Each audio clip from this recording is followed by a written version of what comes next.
Hello, welcome to my channel. I'm Tiffany, a retired librarian turned homeschool mom. And in this video, we're going to take one more look at Crash Course Native American History. This will be the last Friday video of January. I'm filming this in December. I still have actual more videos for Kaya to do. But in this video, we're going to look at a couple of different episodes of Crash Course Native American History. So the first one we're going to look at is, I believe this is episode 12. So this is looking at the boarding schools. So if you are unfamiliar what this is, I'm trying to think of the time period, but after they took over the land, broke treaties, forced everybody onto reservations.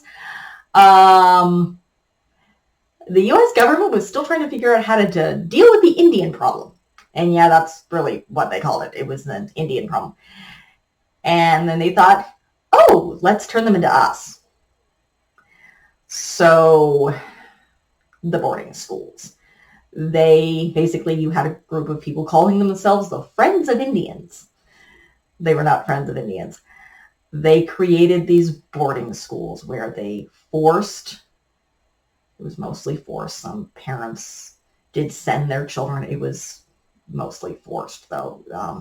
Apparently there were some natives who were put in prison on Alcatraz Island when it was still a federal prison before it became a state prison and now a national historical site, for refusing to send their children to the boarding schools. And these boarding schools were very prison-like. The children were stripped of their clothing, stripped of their names.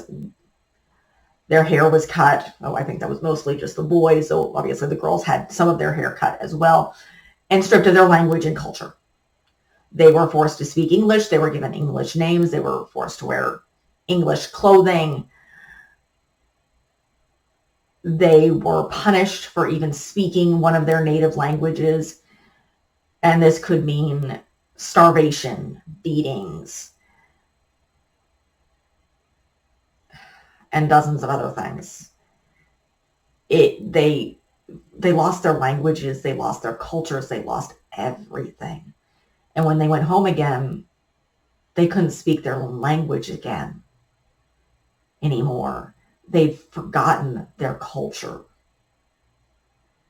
It was horrific. And in many cases, it lasted until the 70s, the 1970s. And there were acts passed. It is now illegal to take Native children from their parents in the United States. I do not believe it is, last time I checked, it was still legal to do that in Canada. So, but I believe most of these schools shut down in the U.S. by the 1960s, but the damage was done. A lot of the languages were gone. I'll talk about that a little bit later because that's talking more in detail in a different video talking specifically about the languages. But their culture was gone. And these children were abused. And then they did something else because they needed to deal with the adults. And so they started cutting up the land. So rather than owning it communally, which is what the natives had been doing, it was given to individuals. And once it was given to individuals, it could be sold off. It specifically mentions the Ninipu, or the Nez Perce tribe, where a lot of the reservation land doesn't necessarily belong to them anymore. I know in the tribe my husband works, I don't think what they did, but the tribal land belongs to the tribe. So it's not allotted like that. I don't know how they managed to get away from that. But they convinced a lot of tribes to do this. And this is also where the blood quantum level comes in, where you are a ranking and it determines your rights on the reservation and certain things, or whether you get land. And of course that land is passed down from family member to family member. So you have parcels of land that's owned by generations, lots of generations. So that was how they tried to make the adult natives less native and taking away more land. So the boarding schools were brutal and horrific. Former President Biden did apologize, but even to me, it's a little too late. So, and obviously they're trying. A lot of languages have been lost, but they're trying to bring it back. Even in my research with the Nospers of the Nimipu culture, you can check out some of my other videos, particularly the one on food, where they're trying to bring their culture back. They're trying to bring their traditions back. So that is the video on the boarding schools. The next one is connected. It's on the language. So because of the boarding schools, they lost their language, and they're working to bring it back. A lot of languages, hundreds of languages were lost. From my own personal knowledge, a lot of the languages, particularly back east, in the American Southeast, the languages are gone. They're completely gone. Nobody speaks the languages anymore. Out west, it's a little different. The languages are still here. The Navajo are a big one. Their language is still spoken. I don't know about my husband's tribe, whether or not their language is still spoken, but or they've lost it completely. But a lot of the languages are gone. They're trying to bring them back. They now have control of the schools since the 70s, so they're teaching their culture. They're teaching their language. They're trying to revive it. So it's very important. We don't want to lose these languages. We don't want to lose the native cultures. As a white person, I don't know how this is going to be taken, we lost hundreds, thousands of years ago, are what we would consider like the Britain culture, their language, the Norse culture. We don't know that much about the religions of the Germanic people that the Romans Christianized. We have bits and pieces. Even as somebody who studied neo-paganism and sometimes my spiritual beliefs are confused. Neo-paganism, a lot of it's we made up. To be honest, we make it up. We don't know. We have, again, bits and pieces from Christians and Romans and archaeological sites. It's bits and pieces. Yes, some of the language has evolved, and they're trying to revitalize stuff in Wales, in Brittany. The Welsh is actually still pretty decent. Ireland, they are trying to bring back their language.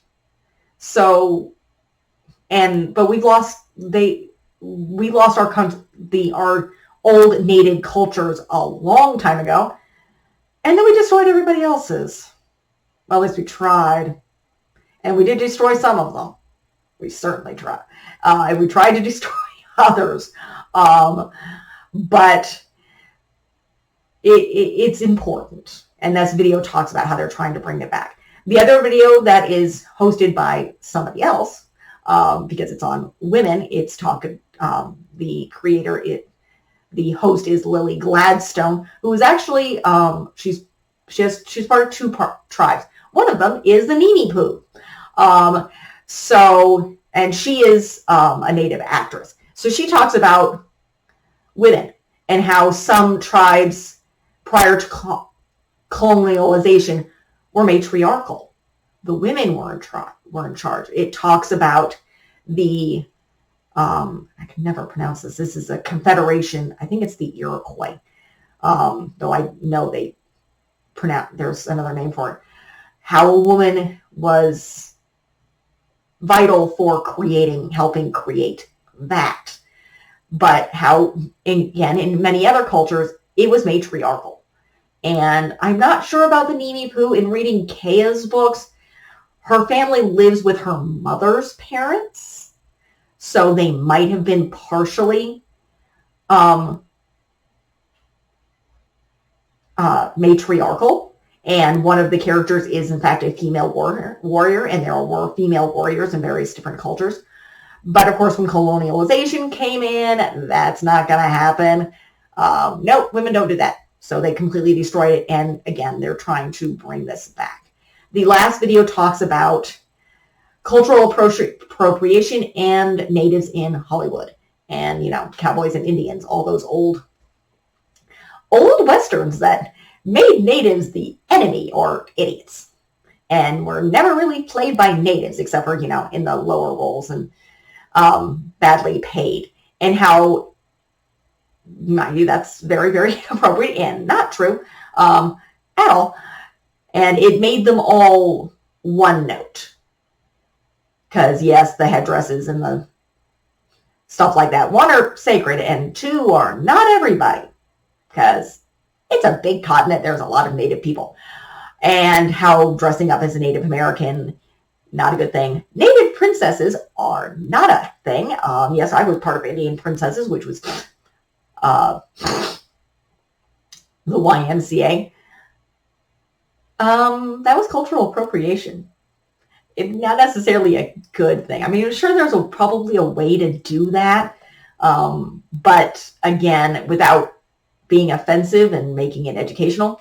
But still, not a good thing. And not an actual thing, because Native princesses didn't exist. And no, Pocahontas was not a princess. Her father was a chief.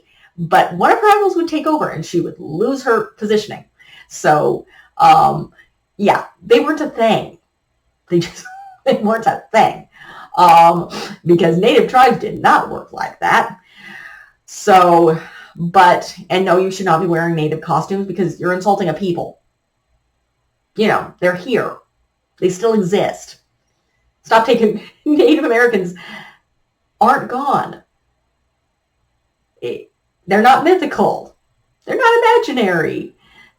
They're not part of the past. They're here. In these videos, you're being talked to by at least one of them who's a comedian and an actress. No, not the man. The man is the comedian, the woman is the actress. But still, they exist. Their cultures exist. Don't use them for fun. Learn about them, yes. Respect them, definitely. Don't pretend to be them because you're not. And please don't dress up as things. So that is really it for this video. And this is the last video you guys will see for January. And Kaya's series, I still have videos to shoot. I will be working on those. But this is the last video you guys will be seeing. I will see you next time when we enter into the world of the American Revolution and Miss Felicity. And yes, we'll be covering some very, very old crash course videos in that, as opposed to this series, which is actually new. So I will see you next time, and thank you.